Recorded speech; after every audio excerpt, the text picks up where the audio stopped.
Everyone, আজকে আমরা শিখব ডিকশনারিতে ব্যবহৃত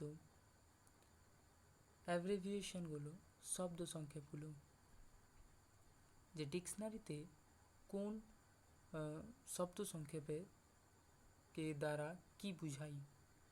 আমাদের একটি বুক পিডিএফ যেখানে আমরা প্রত্যেকটি জিনিসকে ভেঙে ভেঙে বুঝব। তবে আজকে আমরা শিখব অ্যাব্রিভিয়েশনের ব্যাপারে, শব্দ সংক্ষেপ জিনিসটা কি।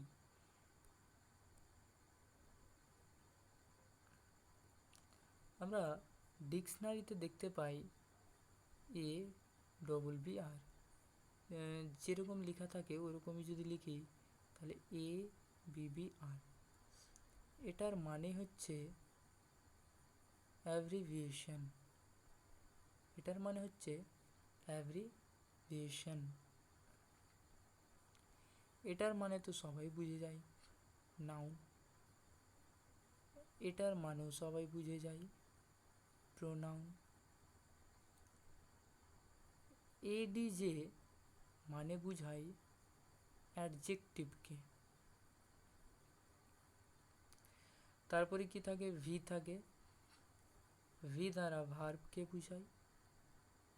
তারপরে থাকে ADV, ADV দ্বারা বুঝাই অ্যাডভার্বকে।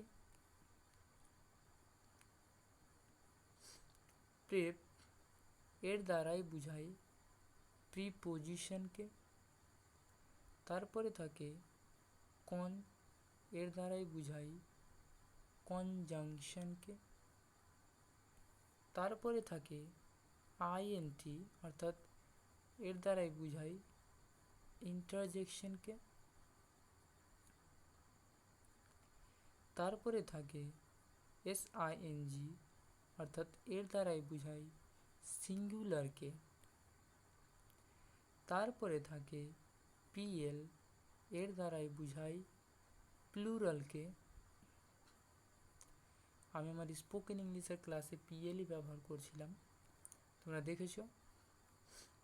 PT মানে বুঝাই পাস্ট টেন্সকে, আমি আমার ক্লাসেও এগুলো ইউজ করি। PP বলতে বুঝাই পাস্ট পার্টিসিপলকে, পার্টিসিপল, ঠিক আছে। তারপরে SUFF কে বুঝাই সাফিক্স। এই কয়েকটা জিনিসই ব্যবহার হয়। আচ্ছা, সাফিক্স আছে মানে প্রেফ, এটাকে বুঝাই প্রিফিক্স। এবার আমি তোমাদের একটা শুধু ওয়ার্ড শিখাই, একটাই ওয়ার্ড শিখাই, খুব বেশি শিখাবো না। যেমন ধরো একটা ওয়ার্ড আমি নিই, বোনাস।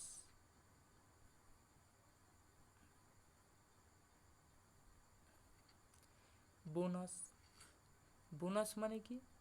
প্রত্যাশার অতিরিক্ত কোনো কিছু। বোনাস মানে হচ্ছে আমি যেটা পেতাম তার থেকে বেশি, মানে উপরি লাভ, সেটাকে আমরা বোনাস বলি। এই বোনাস থেকে যদি বিটাকে বাদ দিয়ে দিই তাহলে বাঁচে ওনাস। ওনাস মানে কিন্তু দায়িত্বভার। তাহলে এটাকে মনে কিভাবে রাখবো? ওনাস মানে দায়িত্বভার। ধরো তুমি একটা কোনো কোম্পানির বস, ঠিক আছে, তুমি একটা কোম্পানির মালিক, এবং সেখানে কর্মচারীদের দায়িত্বভার ঠিকমতো পালন করলে সে কিন্তু কোম্পানির একটা কাজকর্ম, সেই কোম্পানির কী হবে, কাজকর্মটা ভালো হবে, এবং কর্মচারীরা কী পায়? বোনাস পায়। কর্মচারী যদি কাজ ভালো করে তাহলে সে কী পায়? বোনাস পায়। তাহলে এই বোনাস শব্দের মধ্যেই রয়েছে দায়িত্বভারের কথা। এই বোনাসের মধ্যেই কী রয়েছে? দায়িত্বভারের কথা। ভালো কাজ করবে, বোনাস পাবে।